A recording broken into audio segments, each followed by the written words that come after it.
I think you're muted, Mary.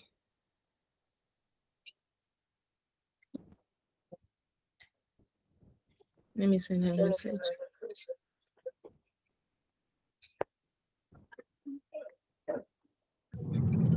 Okay, awesome. Hi. Oh, you're driving?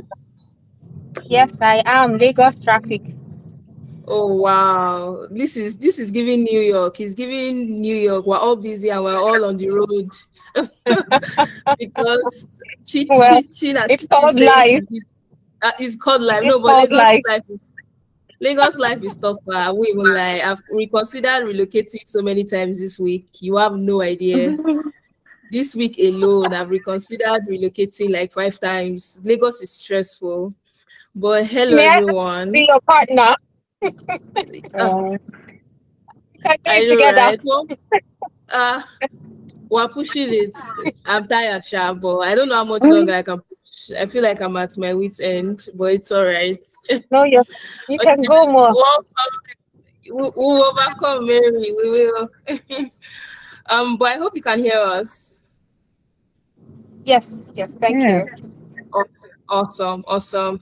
So welcome everyone. This is a recorded meeting and it's supposed to premiere on Wednesday. So I've kept the circle small just so that we can have like a what's the word for it now? We want to do a publicity around publishing it on Wednesday. So I've just sent the link to a few people. But thankfully, this meeting is also recorded. So I've told Chinchi that we need our video on for as long as possible. But welcome to everyone. Thank you all so much for agreeing to do this. I think this is the first time I'm seeing you guys, seeing your faces. I think we've spoken, myself and Mary and myself and Chichi. So thank you so much for joining me on this, and to the many women that are going to be watching this in the future. This is really a session. This one is personal to me. Usually what we do here every Saturday is around sustainability, but I have said that I need to do something that speaks to the girl child, that speaks to the female, well, not the child, female woman and the girl child as well. Something that they can watch and feel encouraged, just because the both of you in your rights are doing amazing in your own fields. And it's great for us to start documenting these stories, just so people can refer to them and say, I can do it too. Right. This is along the lines of what I spoke with you about, Mary, when we're discussing about the meeting. So before I keep going, I can go on and on like this. I would like the both of you. Did I just say the both of you? Wow, Twitter is getting to me. I'd like for the both of you to introduce yourselves, what you do. Let's start from there. I think you'll have the floor, Chichi. Let's start with you. Okay. Hi everyone. My name is Chinazom and Mary. Most people call me Chichi. I am the co-founder of Autogirl. Autogirl is a vehicle rentals marketplace platform where car owners and drivers can earn reliable income while businesses, tourists, and expatriates have reliable and quality transportation. So that's basically me. I've been in the automotive industry for over 5 years now, and we play in different spaces from cruise boats to cars and to private jets.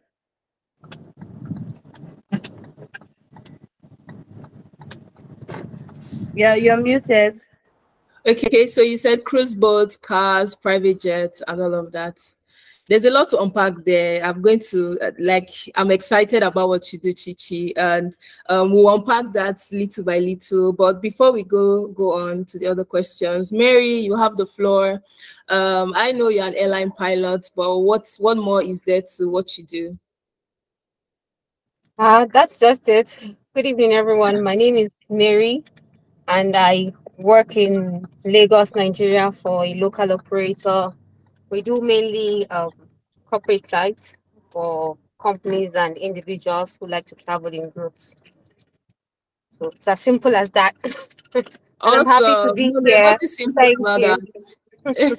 There's nothing simple about that. At all. Like, I know how many years of training goes into being able to say I'm an airline pilot. So please don't underplay fly a plane. Yeah.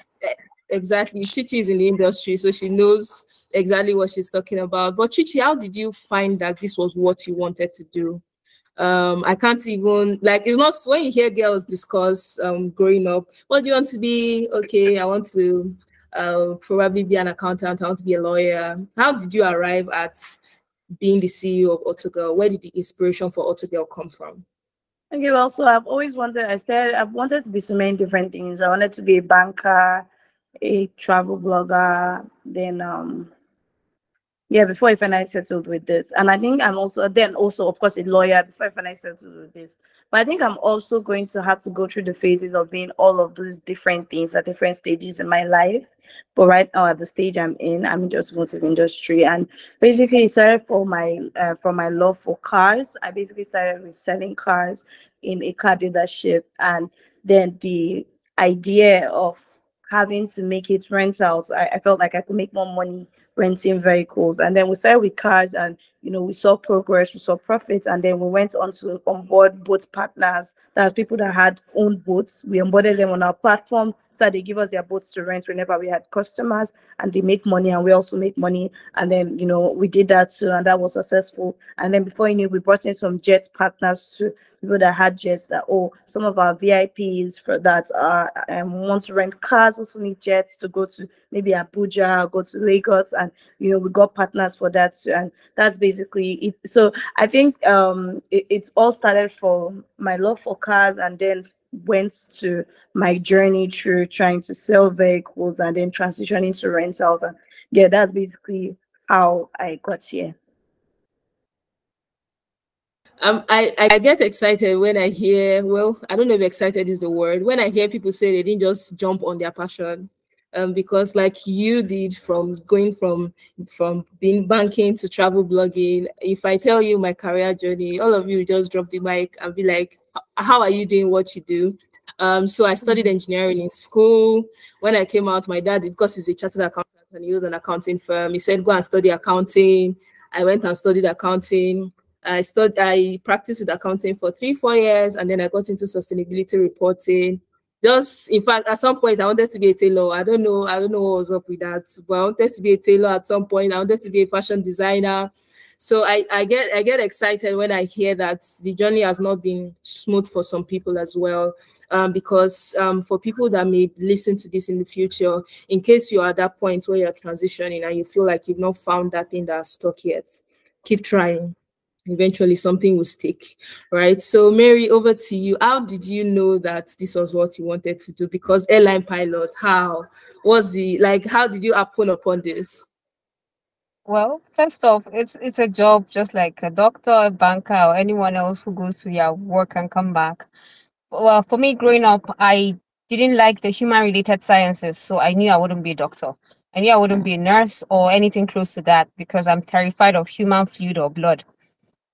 So my dad was an engineer, and it was easy for me to settle for that. So I wanted to go for engineering. But at the time when I went to the Nigerian College of Aviation College in Zaria, Nigerian College of Aviation Technology Zaria, I wanted to study engineering, but they said they didn't have forms for engineering courses. And the particular one I wanted, they said I had to have a job with NAMA, which is Nigerian Airspace Management Agency, and then they would send me for training in the college. Since I didn't have a job with the government, I had to settle for the next available course, which was the standard pilot course.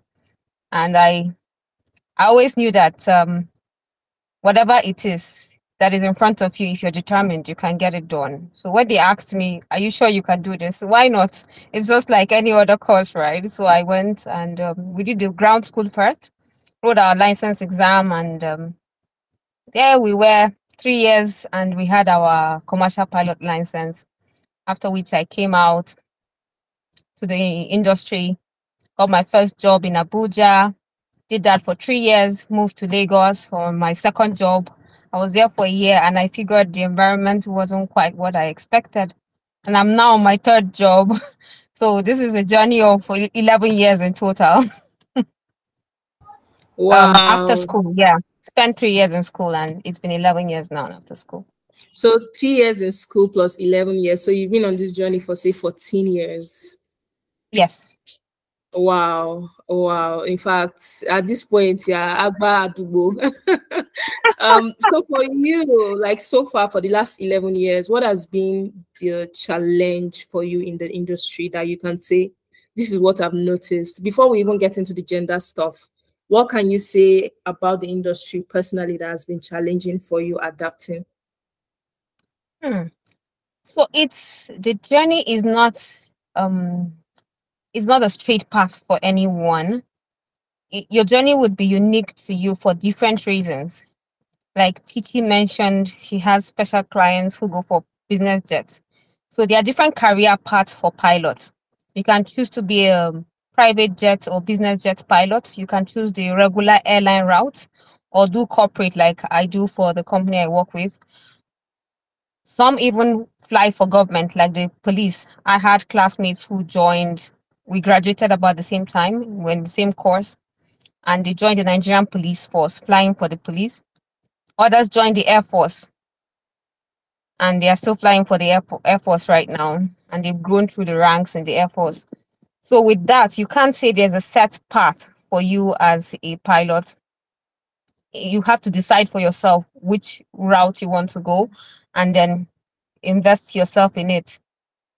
For me, I started corporate from day one, so it was easy for me to default to it where I am right now. Okay, so for you, it's been that there's when it comes to the airline industry, there's no clear one straight path. That's what you mean, Yes. right? So you have So this that's to been like decide as an individual. And then when you do, it comes with its peculiar challenges. Like for those in the Air Force, I believe they have to learn the bureaucracy of being in the Nigerian Air Force or military setup. They have to deal with that. They have to own their ranks. Like one of them is a squadron leader. So apart from being a pilot, he has to do the job of a squadron leader. For me, you're just a pilot. You come do your work as a pilot. You close at the end of the day and go home. So with all these details, it's certainly not the same for two people. wow, interesting. So over to you, Chichi. What has been your biggest challenge starting Autogirl? How long have you been in the industry now? Are you asking me or Mary? Yes, yes, yes, yes. How long have you been running Autogirl for now? Oh, okay. Autogirl has been running for the past 4 years now. Oh wow. So in the last 4 years, what would you say has been your biggest challenge as Chichi running Autogirl? Okay. My biggest challenge, I guess, is staffing because I'm dealing with I have to deal with drivers, I have to deal with, mechanics, and these are people that are they don't have the highest form of education or very solid education, and it is a problem trying to get them to give the kind of the best kind of output at all times that is needed for them to produce. So we really struggle in between making sure that they keep up to this particular output, and also making sure that we have a revolving flow of professional drivers, professional mechanics when the current one we are using, or the current ones we are using no longer fits the bill. And of course, we have to have a long channel of capable and professional drivers as we grow. So I think that has been one of the major challenges that we've had to face. Yeah. So what has been your way around that challenge? Because I imagine that because I follow you on Twitter, so and I see the updates you put about running Autogirl, how you've had to sack some people, you have to let some people go. This person is not meeting up to expectations. So what has been your way around this particular challenge? And because I think your drivers are at the core of what you do, right? So if there's a Yeah. challenge maintaining professional drivers, I can imagine that that could affect the smooth flow of the business. So how have you been Yeah. navigating? Alright, so number one, we have a very strict policies for our drivers. First of all, drivers have benefits that regular drivers do not have. We make sure that they have HMO. We make sure that they have a 13th month salary. We make sure that and we are moving forward to even making sure that the senior drivers, their family also has their HMO connected to them, so that they can be able to benefit from that. So when the drivers actually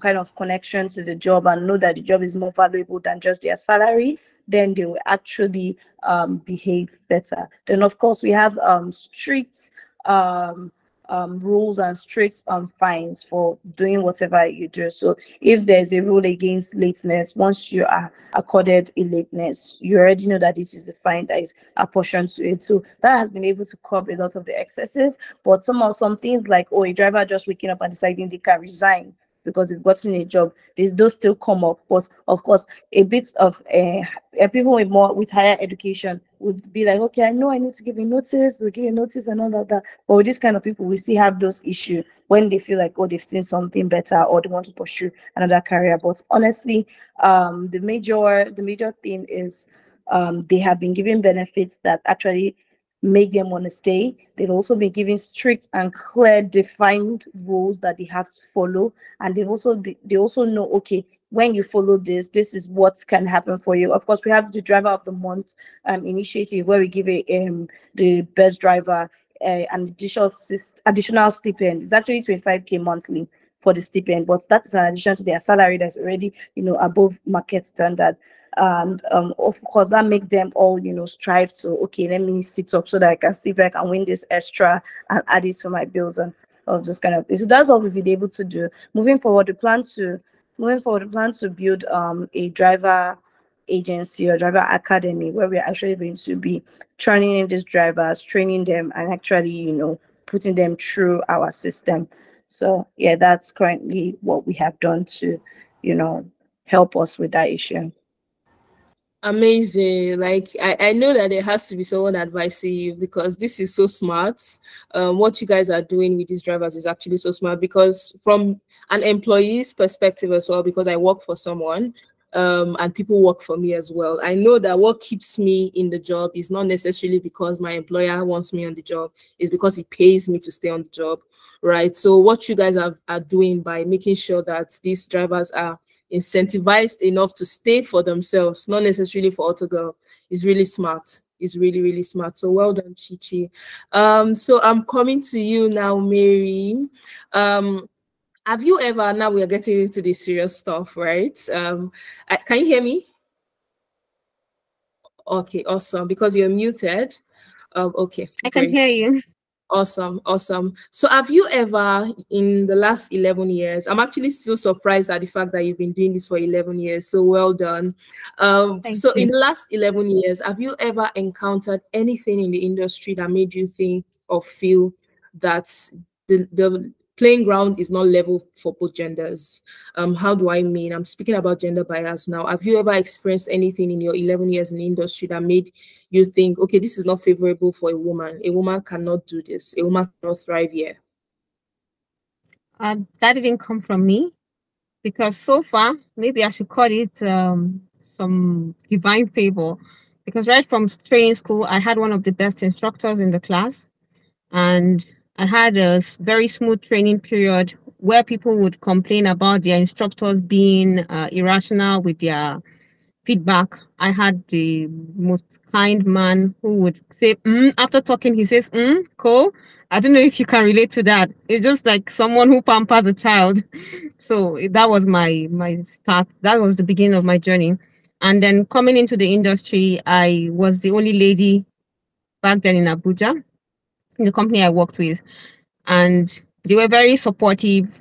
The head of the flight section was a 62-year-old man, and he always had stories to share about his career and telling me what to do, what not to do as a young person, and that went a long way to help. So I feel, even though it's a male-dominated industry, all the men that I have come across were eager to help me. They were eager to show me the way.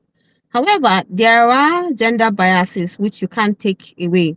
For instance, in 2020, I had my child, and someone from nowhere went about and was sharing in the current place I work, sharing stories like, oh, now she's had a child, we would have to replace her. And I had to ask him, why do you think I should be replaced? Did my brain go away with the placenta when I had the baby? So, and this was somebody close to retirement. As I speak now, he's already retired. He retired 2 years ago. So when you have people like that in the system, they are not just holding it in. They're trying to spread their gospel of stereotype and then have to recruit other people to see you in that light. But luckily for me, that didn't work. I still have people who are very supportive, people who are pushing me, telling me you can do this, and it's been a wonderful experience. The major Awesome. thing for me relating to gender was I didn't really have many people I could relate with. I didn't have people I could ask, oh, as a lady, now you are at this stage in your career, is this the right time to do this or do that? Because for women, when you marry, you know that you're the one who's going to carry the baby. And there are regulations for when you're pregnant. You can't fly in the first or third trimester in Nigeria. But there are countries where you can fly from conception to when you give birth, as long as you're medically fit. There's nothing stopping you or nothing meaning that you're going to be incapacitated in flight. So with all that, we have to be within the regulation so we're not caught violating anything, and that will become a Yeah. big deal. Before I go to Chichi, I find that very interesting. Can you speak more to the fact that you can't fly as a pilot in Nigeria from did you say your third trimester? First and third trimesters. That's what the Nigerian Civil Aviation Regulation says. However, the FAA in the US is very silent on the matter because it's on individual basis. Some women are bedridden from conception, while some are more active when they are pregnant because the hormones give them a boost. So they leave it to be on a case-by-case basis. However, in Nigeria, they included it in the regulation that you shouldn't fly in the first trimester or third. So we are only permitted to fly in the second trimester up to 26th week of gestation. I find this very huge, and I've never heard of it before. So is it with consent? Do they usually ask the women involved here, do you feel fit to fly? Have you gone for medical checkup, or do you have the Ideally, option? in an ideal world, that is what it should be, and that's what the US is practicing. But here, it's not. It's a regulation. So if you do go and fly while pregnant, it would be a violation, and then they can seize your license or do anything they deem fit as a measure. So this period of being unable to fly, is it paid or unpaid? Say in your first and This is a very interesting one because it depends on who your employer is, which goes back to what Chichi says. Some employers know that they should incentivize the work so that you remain loyal to the job because, this work takes care of me, so I need to take care of the work. Some employers will tell you you get only basic salary when you're pregnant, no flight allowances, while others will tell you get your full pay. So it all depends on where you find yourself at the time you're pregnant as a pilot. So it's based on your employer at the time. There's no one. When it comes to pay, yes, it's all on your employer. Interesting. I just learned something new now and I'm excited about it. But I think there's something to unpack here eventually, probably in the place of policy. It's not my job. My job is to raise awareness about it. But I think women should be given the option to decide if, after medical checkup, of course, if they want to still fly. I don't think it's fair to pause your career because you're pregnant, when in other climes you are free to fly if you're medically fit.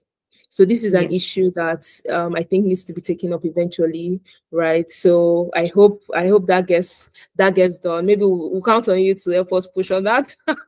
When we get to that position, trust me, we would work on that.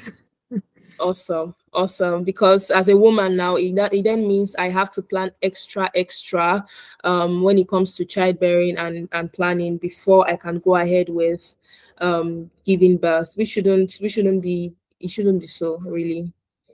And then there are countries like in the UK, I learned once you're diagnosed pregnant, you're not allowed to fly until you give birth.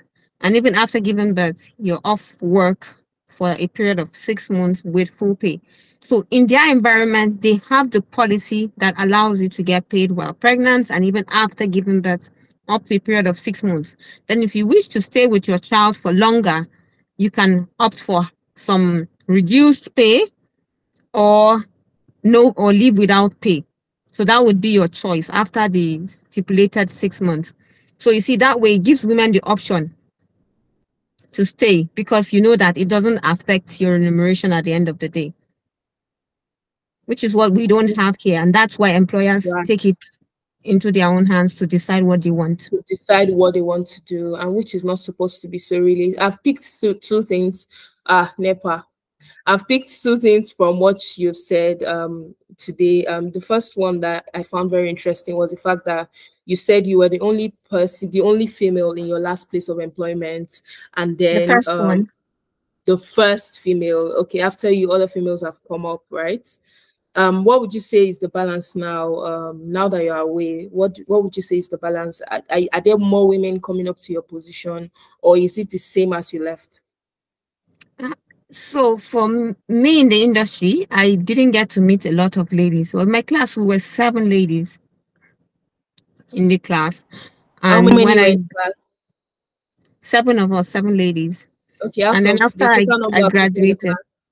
total number of ladies, No, not out ladies, of, everyone.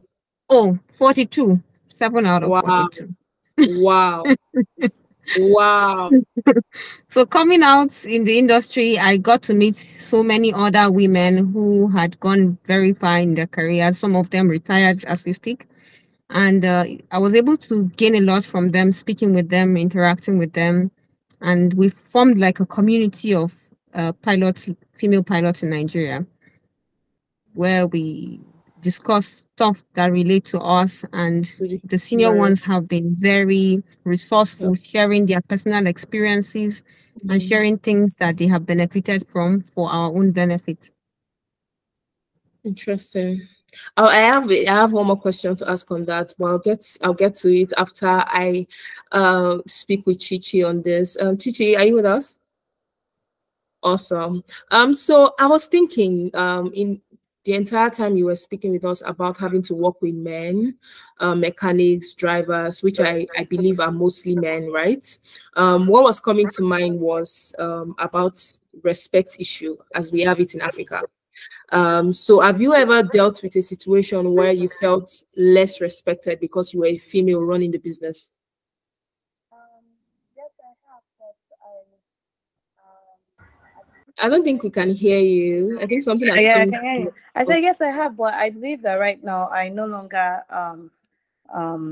experience such. I think when I first started, it was an issue because I was a very young girl in this male dominated space. So having some people take me seriously until they see, okay, she actually controls this amount volume of orders of what.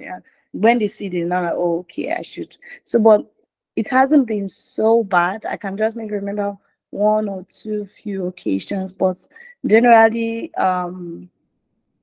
like now for my drivers, I don't really deal with them personally. We have an operations manager, and same thing with the mechanic. So generally, I no longer have that issue. But when I first started, it was kind of an issue. But with few people, very few people, so it wasn't a main a big problem for me. But that's not to say that other women starting the automotive industry might not face such kind of problems. I was I was lucky, and I also had a partner that was a man that was also able to give me like access to like respectable people, basically, respectable drivers or mechanics. And I was able to create a structure where they didn't really know me as the owner, but maybe you know they didn't know me as the owner, but maybe me as a staff or someone. So like I didn't really have a problem with that. Interesting. I'm really glad that you were shielded from that because I've been in situations where because of what I do, we have to handle projects sometimes, and then there's a team and then there's a team lead, right? And I've been in situations where myself and the rest of my team, funny enough, everyone on my team is male. So we're speaking of 5 males and then me as the team lead, where we go for engagement. And the moment we walk into the office, they first start addressing the man they assume should be the leader of the team. On assumption, that may not even be the senior man in the team, but they just assume this should be the person I should speak with. So I've had issues like that where I've had to put my foot down and say, I'm the leader of this team. I don't understand. What are you, like, speak to me? Or situations where the men in the team now have to speak up for me. Boss, no be me, you go follow talk, see the team lead for there.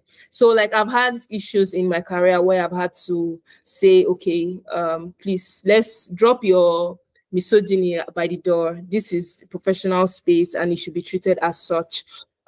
Chichi, I don't know if you can speak now. I wanted to speak about the place of having mentors, especially female mentors. I don't know if you have any female in the space that you look up to that has given you some sort of direction so far that you feel confident that, okay, this woman has been in the automotive industry as well and she's doing great. So I have someone to look up to. Okay, so I have a female mentor and a female advisor. She's Buki Robert George Taylor. She's one of the big names when you talk about PR right here in Nigeria, and I think it's important actually because it's important to have mentors. It's important to have people that you look up to. You can even follow their career trajectory to see how you can grow. So, but I believe for you to attract mentors, worthy mentors, you also need to be valuable yourself. So you need to figure out a way you can give value to. So that's what I've been able to do. But yeah, and then also you also need to learn how to implement what they say. Oh, I need a mentor is another thing to actually do what they are telling you to do.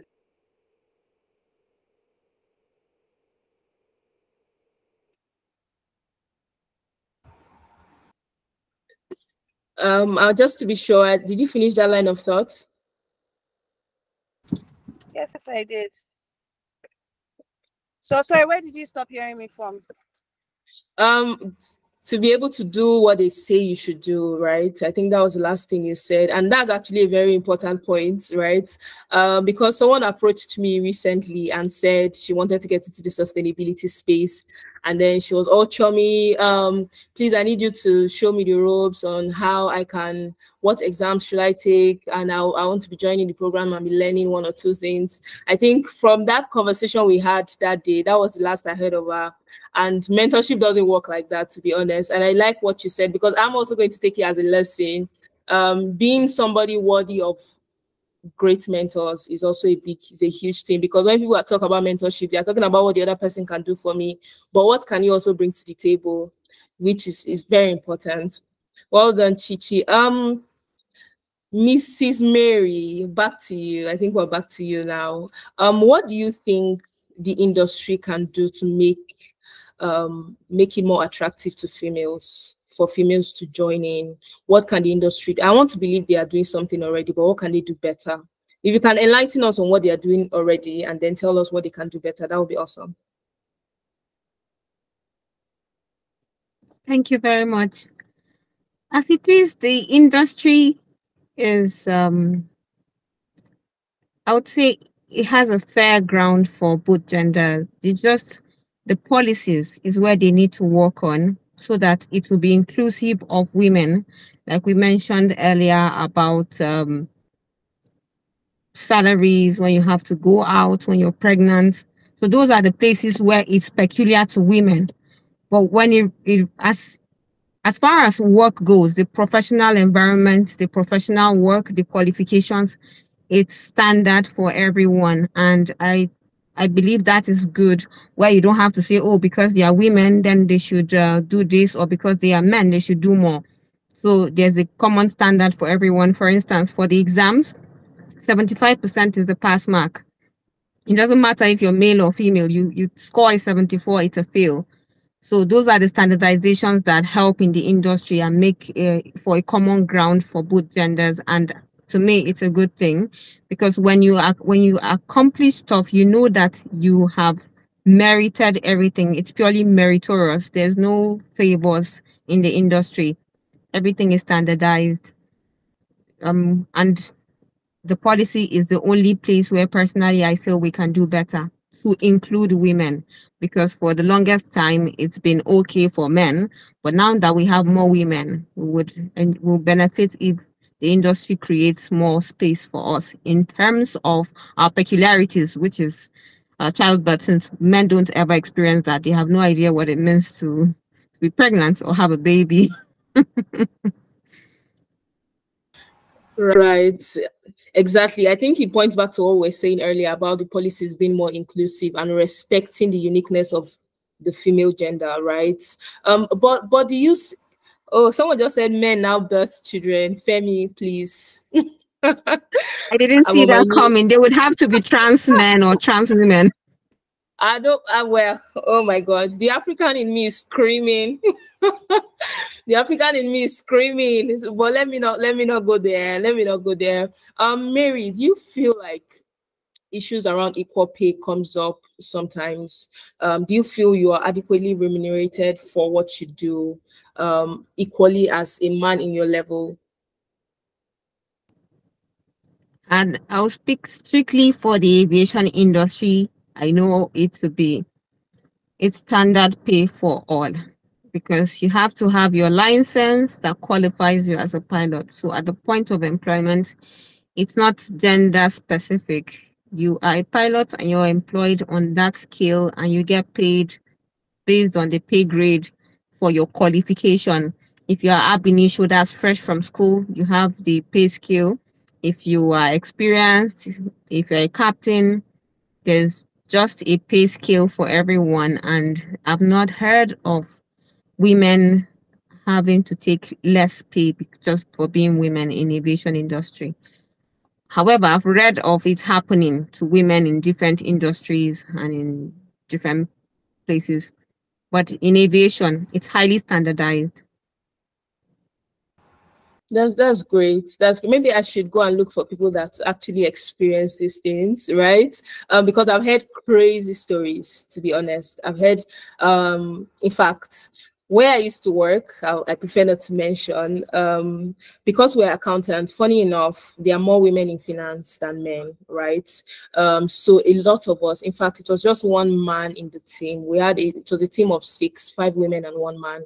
And because the women were getting married almost every year, we had cases of 2 women sometimes being pregnant at the same time and wanting to go on leave. And then there was a time that I think it was just me and the man, because of course I'm unmarried for now, that were remaining in the team. Every other person there'll be a day where a woman will say, okay, her son fell into hot water, so she couldn't come to work that day.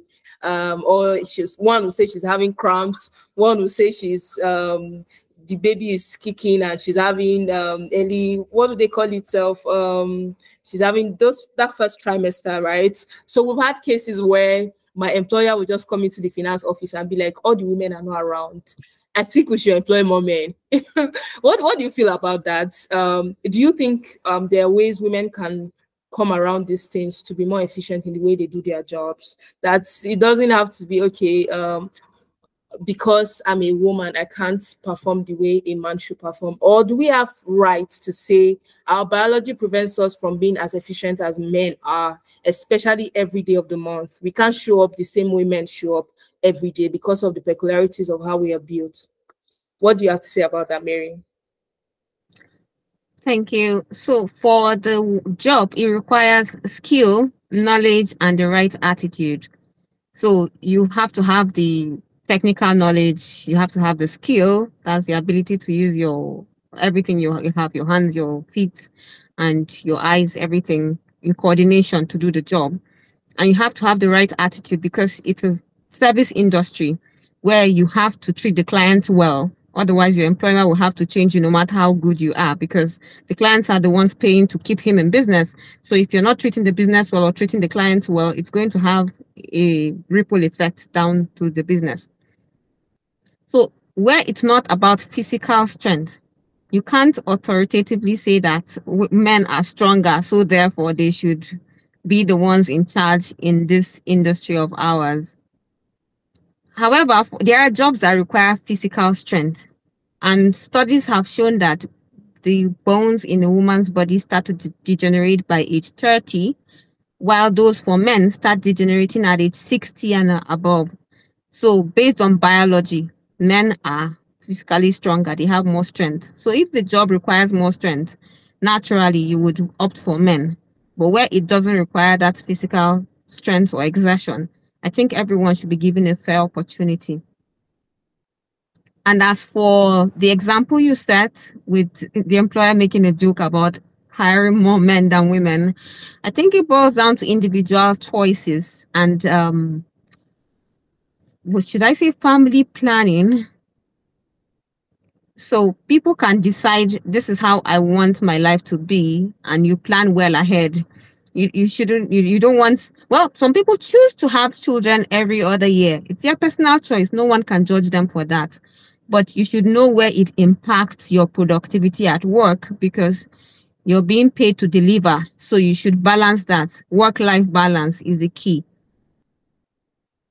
Right, it's absolutely. I think I agree with you on that, right? So as you're making decisions, I think it's best to put your employer in mind so that you don't end up spoiling what is being built for the women that are coming behind you, right? So when it comes to productivity, give it 100, give it your best. So there's no excuse that because you're a woman, you're slacking, considering the fact that as a woman, in the workplace, you're representing other women that are coming up behind you. So I agree with you 100%. Chichi, I have a very interesting question. I find it very interesting myself because Autogirl, I've heard Autogirl being introduced as a female-led business, right? And then we hear, as females ourselves, we're saying, let there be gender equity. I shouldn't be judged because my business shouldn't be judged because it's female-led. But then we enjoy the privileges of being called. I think Autogirl enjoys the privileges of being called a female-led business. I don't know. I'm not in Autogirl, so I can't speak categorically. But I know businesses that are led by women that enjoy certain benefits because they were conceived and being led by women. What do you have to say about that? Do you feel a certain type of way about Autogirl being a female-led business, or do you think Autogirl is doing as well as any auto business that's whether it's led by a female or a male? Do you think you guys bring the same thing to the table? Do you want to take away the tag female-led? It's a business, is a business. How do you feel about that? First of all, I don't think there's any privileges to being a female-led business or to say you're a female-led business. I don't think there exist any. There's no taxes. I'm not going to pay less taxes. I'm going to pay the same amount of fuel. I it's just like, of course, I even pay drivers more. I don't think there's any privilege. I think that's a farce, and it's not. I don't think it's real. It's not rooted in. What's the only thing is that because we are trying, the whole world is fighting for gender equality and more gender inclusivity. There is a lot of not even a lot actually, very, because compared to the general accelerators, the accelerators are even focused on female-led business are even few. So there is no privilege on it yet. Why I associate really with being a female-led business, why I associate with that is because it's not something that people see, and it's something I want to encourage women. I know we have an auto women empowerment program where basically we train women on how to earn money in our industry, because we know that women are scared of coming to this kind of industry. Most women just want to, especially the women that are growing up from struggle and just trying to find their way and learn how to make money. They just want to do the regular, maybe like they're conditioned to feeling like, small businesses are better for women. But that's not true, because the same energy is going to take you to build a small business. The same energy that's going to take you to build a big business. It's just for you. It's the same exact energy. It's not there's no one that is bigger. It's just for you to focus your efforts on what you think is worth it for you. So I just want, why we really acknowledge that and we actually show people that we are a female-led business, actually to encourage other young girls, encourage other women that you can do it, even if it's not in the automotive industry, if it's in the PJ industry. Recently, I saw a lady that I saw the story about a woman that is 33 years and she owns over 10 private jets in India. I mean, we need more stories of women like that coming out, so that women know that we are not meant to be stuck in selling tomatoes or selling hair businesses. You can do big businesses and you can make it as a female. So that's basically why my story is like that. It does not give me any position. I've heard some people say that, oh, it's negative, that, oh, that my name, the name Autogirl, has a negative effect on them, that, oh, maybe we are being gender biased towards women, or some guys, or I've even heard people say that, oh, some men will not be comfortable patronizing you because of the name. I don't really care, because we will at the end of the day, the people that want to patronize us will patronize us in numbers, and we cannot have all of the customers. We'll share market share with other players too, and we'll have our own market share. So that's basically how I see that.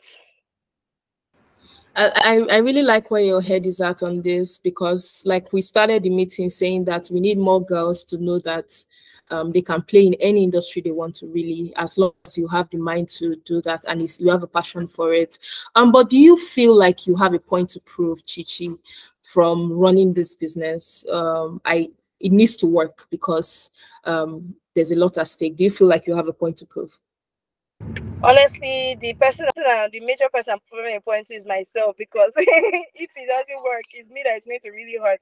So that's the major thing. I am not really in competition with anybody or trying to be in competition with anybody. I just want to make sure that what we are building works. I want to make sure that I'm able to train enough women to, work in the automotive industry too, and, earn money in the automotive industry, or even inspire them to earn money in other industries that they never thought they will. I have a very good friend that is earning, very good money in the oil and gas industries. I need to see women playing in spaces like that. So yeah, that's it.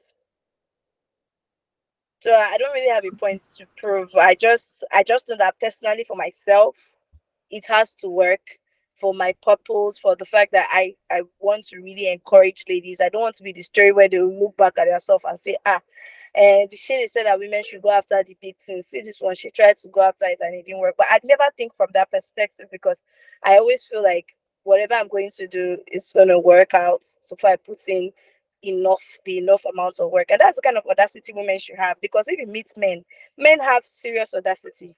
Like, you can meet an uneducated man telling you that he's going to make billions of dollars in his business, and he will go to bank and collect loan worth, hundreds of millions of naira, because he has audacity. So that's the kind of audacity women should have too.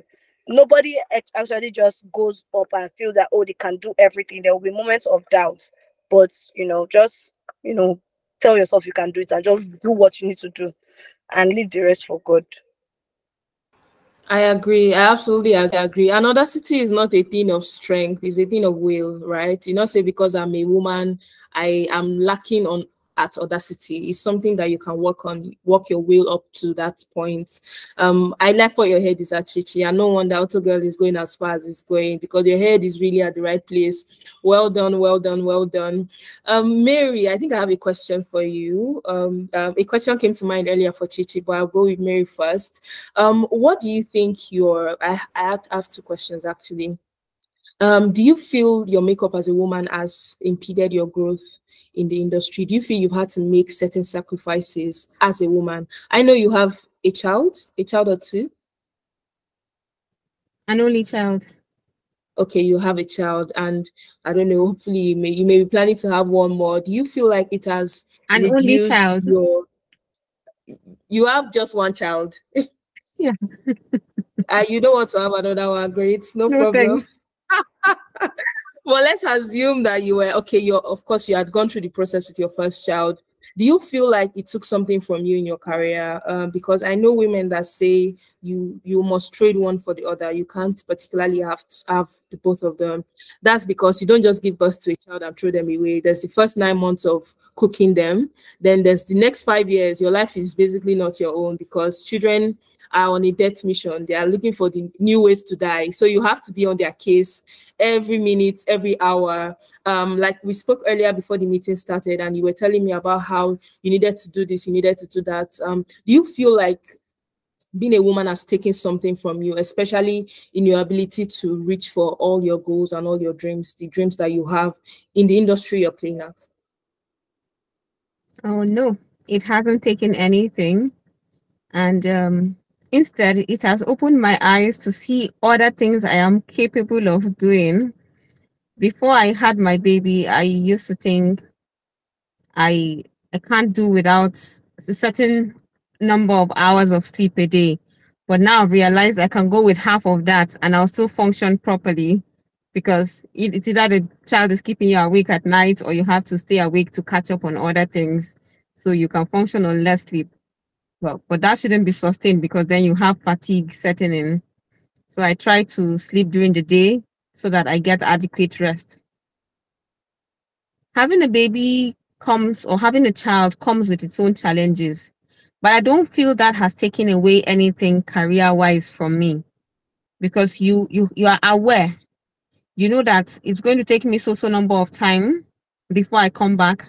And after giving birth, you need to take your 12 weeks of maternity leave to heal. You know, your whether you have the cesarean or the vaginal birth, your body needs to heal. Your uterus needs to shrink back. There's a lot going on with your body. The cocktail of hormones need to settle down. So with all that, you're doing it for self-care and self-preservation. I don't see it as a loss that I had to withdraw to recharge and then come back to the scene. And if anything, my child is a blessing and a plus to me. And that's how I process it. And I believe every woman should embrace it. We shouldn't be shamed for being women. We shouldn't allow the society define what is a gain for us. We should be the ones to own our lives. I chose to have my child, and my child is mine, and I love being a mother. So that is what we should be projecting, not allowing society give us the narrative of being at the back of the queue simply because we chose to have children or chose to live out our biological makeup as women. I really, really love that perspective you're giving me, because I also need it, right? Because um, as a woman, you're thinking, I'm going to get married and I'm going to have to pause some of the dreams I have. But this perspective you're giving, it's amazing. Embrace it, because it's part of who you are and it's the uniqueness you bring to the table. So I really love it. Thank you so much for that, Mary. I'm sure there are going to be people listening to this eventually in the future that'll be, that's true, that's true. They'll probably be saying, preach, Mary. So thank you so much for that perspective.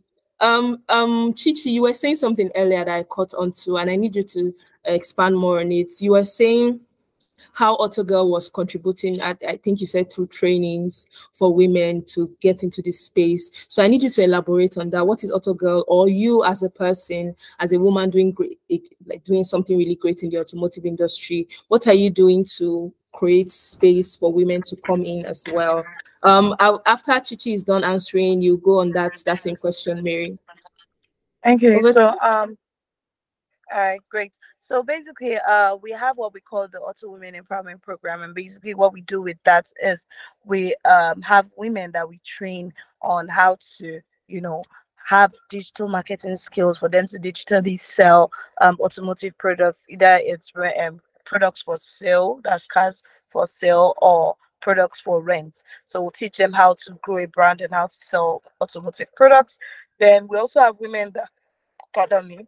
We also have women that also want to learn how to drive, and we teach them how to drive, put them through a training school on how to drive, etiquettes for driving, and then in 3 months they become an auto girl driver and start earning on our platform. So that's basically the channels we use to empowerment to earn in the automotive industry. We are looking at scaling this up this year, and of course we need sponsors for that. But we work with our budget and what we can afford. It is 2 women per cohort, 3 women per cohort. We do that, and when they are done, we celebrate the fact that they've finished and they started a new income source for themselves through our platform. This is really, really great, Chichi. And I just want to, by the side, let you know that there are actually programs that support people doing what you're doing, especially with the women that you're training. So as I see them, I'll share them with you as well, because I like that. it's actually a big deal what you're doing, especially in the industry you're doing it at is a big deal. And then there are opportunities to explore from that. So as I find them, I'll share them with you, so that, because it's not something you can do alone, you actually need It's funding for not. it. I It's, do. I do. I it's do. I not. need You need funding partners. for it. Yes. Yes. Thank you so Awesome. much. Mary, I think the same question applies to you. What are you doing in your little corner to bring more women into what you're doing, or even enlighten them, aside from being on here? Because really, this is a good point to say that being on here is also your way of contributing to other women that are going to be listening to this in the future. So over to you, Mary. Thank you for having us on this platform, because without this, then we wouldn't be here right now sharing to encourage the other women. So for me, women who want to enroll into flying school, I give them all the information they need for a start, which is research schools, decide where you would rather train. And if you train in Nigeria, this is what it implies. If you train in the US, this is what it means for you. If you train in South Africa or Europe, this is what it means in the long run. So I give them all the information and have them choose, make their own choices, and I let them get involved, because I see a lot of women. I don't know if it has to do with our training, I mean, home training here. They want somebody to do it for them, but I show them that you can do it for yourself. Go online. The school has a contact me. Send them an email. They're going to reply to you. And if you have a problem replying them, you need any questions to be answered, I am here for that. But ask them anything. And where they answer you and you're confused or you don't understand what they're saying, I'm here for you. So I start with that for those who are interested in learning how to fly. And then for ladies who are in training or already graduated from training school or in the industry, I share my personal experiences. If I hear of opportunities that I feel will benefit them, I will share it with them. I ran into someone earlier today before I started driving, and she told me she just had a baby. I didn't even know. She's a colleague, a junior colleague. And I saw myself instantly sharing tips on how to pump, how to feed, how to take care of the child at night, just so you can have enough rest and show up at work the next morning. And I also told her about if she's not happy with the policy in her current place of work, she's at liberty to change her employer. I told her she can do that, because sometimes we're sitting down in our comfortable zone where things are not quite working well, but because we're used to it, we want to remain there. So I gave her all that without her asking. That's my own little way of pushing other women. Awesome. Thank you so much, Mary. I have more questions. I need to unpack that, but let me let it slide for now. As we go on, it will come up eventually. Because there's this damsel in distress mindset that some ladies, not all ladies, some ladies have. And that's because the society has made us feel like we need people to do stuff for us. So what you were saying about registering, you want someone to do it for you. How about you go and find out how it can be done? And it's not even me pointing at people. I have it as well. I was driving earlier before this meeting started. I was driving earlier, and then there was a man beside me when I was driving, and I just felt like I needed him to give me directions. And I realized, why don't you use your brain? There's just something about being female that makes you feel like, okay, I should lean on a man for something, or I need help always. And I don't think that's a healthy mindset to have, really, because if we're fighting for equality, it has to start with you, actually. Mary, I see your hand is up. Thank you very much. It's a beautiful thing to get help. So at the same time, we should learn to use all the help we can get. However, you should know to do it very well on your own when the help is not coming.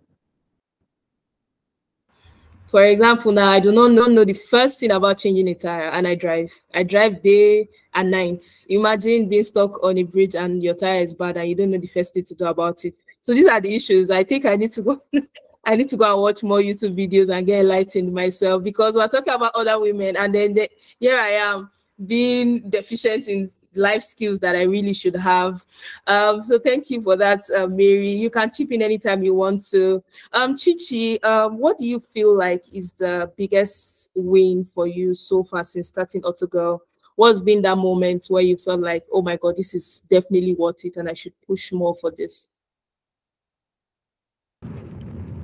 Okay, so when we started getting recognition in the terms that we're getting both national and international awards, it was very shocking and humbling to me, because like I kind of felt like, oh, this is something I'm doing to, make money to survive. But then like, oh, people are seeing this and believing in the vision. Like it was like, okay, wow.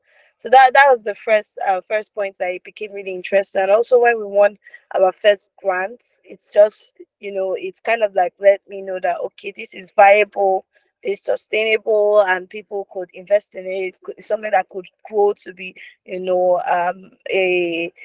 company that is across, the whole of Africa. So yeah, getting those awards and um actually was, I think, the first step for me to realizing that this is there's something here. So yeah, I think that's the major one, and also winning our first grant.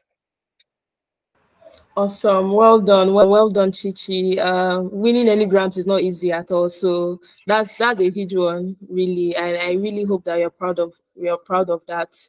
I have a very tricky question, or a sensitive rather, not tricky. What do you, Mary? I think both of you will answer this.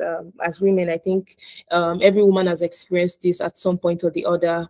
How what advice would you give to women? Let's say there's a woman, a career woman or a woman in business, going through sexual assault in the workplace. Um, while I was doing my IT, I think it was at Kogi State. It was in a factory. Remember, I said I studied engineering, so of course I'm always used to being in the midst of men and all of that. So when I was doing my IT, I was posted to, okay, I'd rather not mention because of bad publicity. I was posted to a factory, and I was the only woman in the factory at the time, right? So I experienced, in fact, let me know, don't even get me started.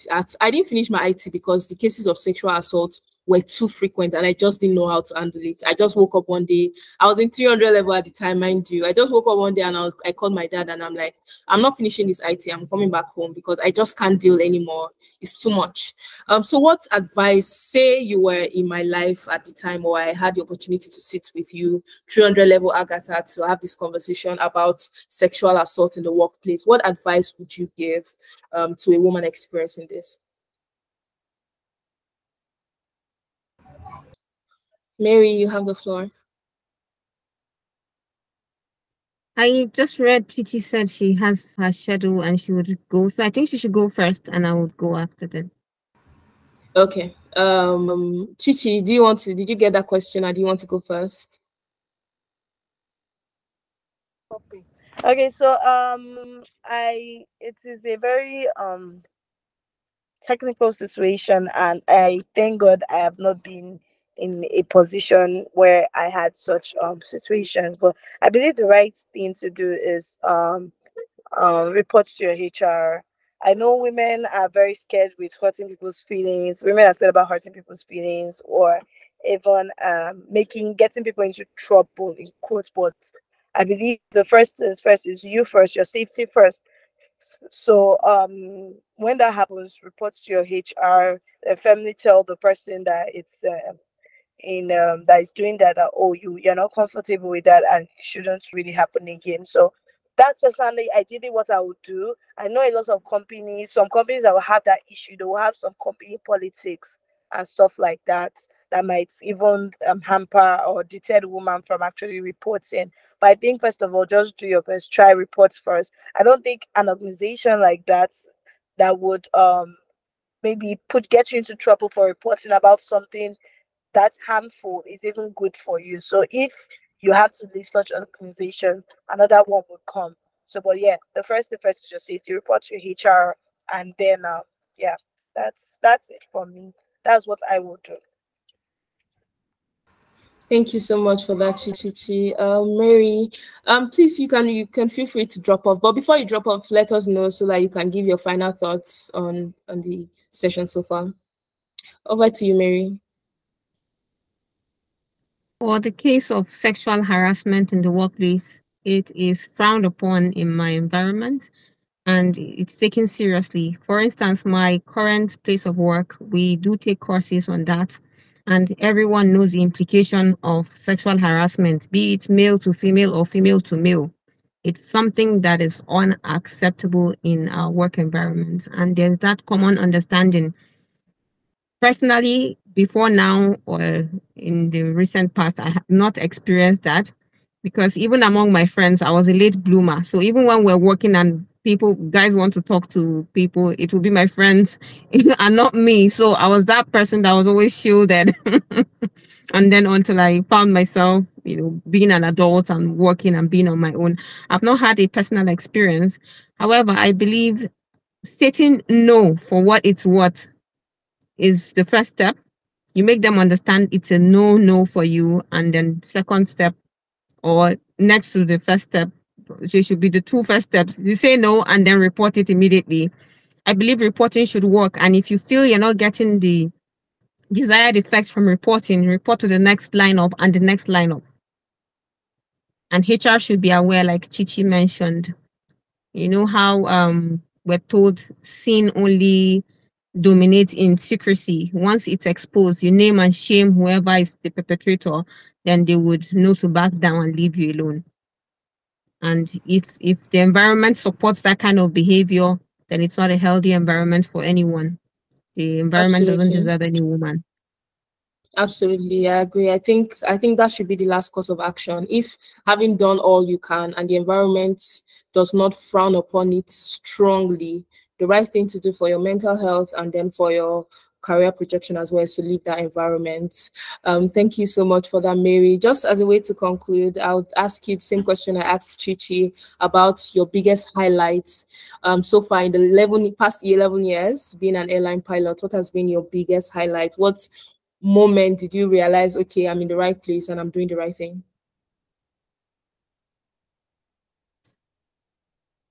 So there's something we say, no two takeoffs or landings are the same. You can do a flight to Abuja and Lagos, between Abuja and Lagos 5 times, and each of them is unique. So every time I take off and the flight from point A to point B comes to completion, I feel accomplished. And that said, I know major highlights for me are when I passed the highest license exam, which is the airline transport pilot license.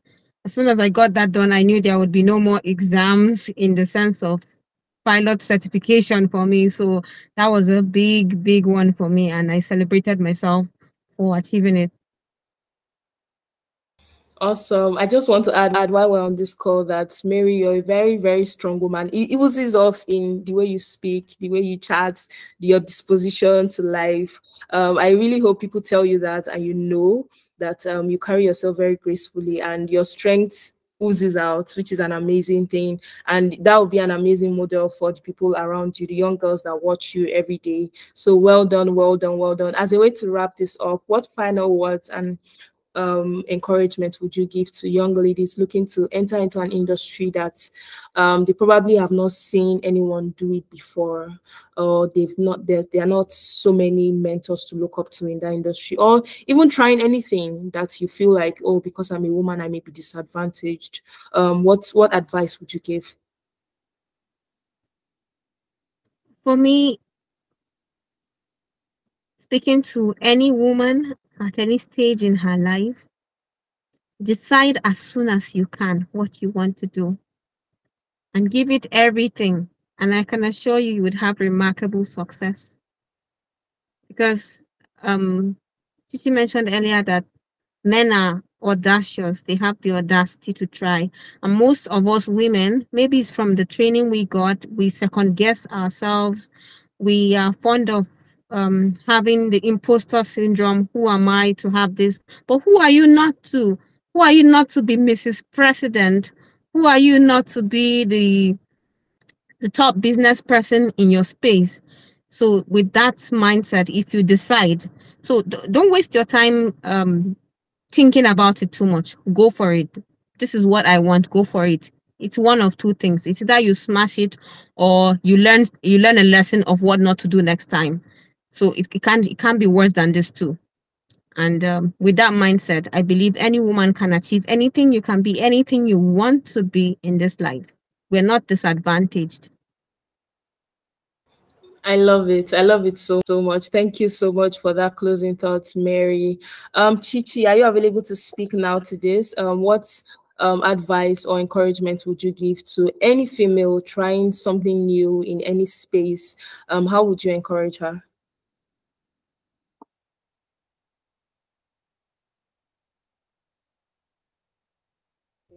Hi. Sorry, I didn't hear you. Okay, so I was saying, as a way to close, what encouragement or what of advice would you give to any woman listening to this sometime in the future, that is probably at crossroads or needs some form of boost or encouragement to pursue maybe an untrodden road or something that is not familiar to her? What advice would you give? Well, you can do it. That's my advice is you can do it, honey. You can do it. You absolutely can. People that are less smarter than you have been able to do it.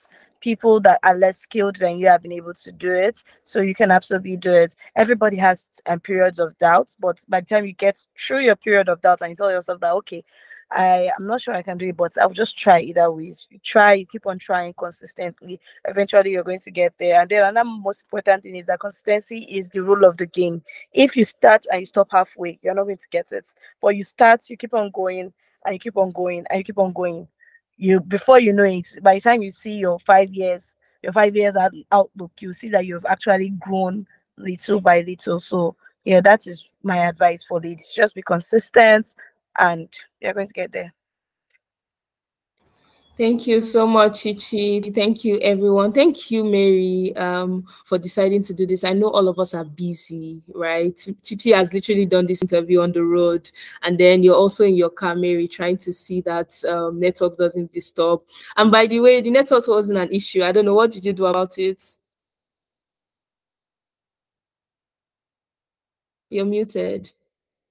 I'm grateful for that because I crossed my fingers and hoped it wouldn't go off on me.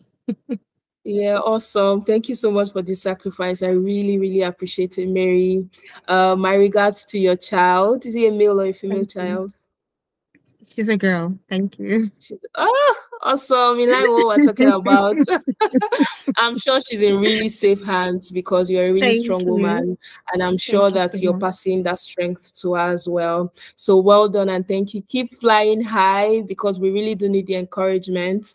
When we see people like you doing your best and giving it your 100, we are sure that we can also do that. Sometimes when I get tired because of what I do, I just I go on YouTube and I search for women doing great things and it encourages me. It means that I can do it as well. I have the same 24 hours that you have and you're maximizing it as much as you do. You're a mother, you're a pilot. I'm sure you're something to so many people and you're wearing all of those hats really nicely. So it's an encouragement that anyone can do anything. And as a woman, I think it requires I think we're extra strong for being able to hold down all of these thoughts in the different places we give of ourselves. So thank you, Mary, for being an example. We really appreciate you coming on to do this with us. So thank you so much. This recording will be available on YouTube. We'll premiere it on Wednesday, and the link will be shared with you so that you can also share with your network. Thank you so much. I appreciate you for coming on this episode.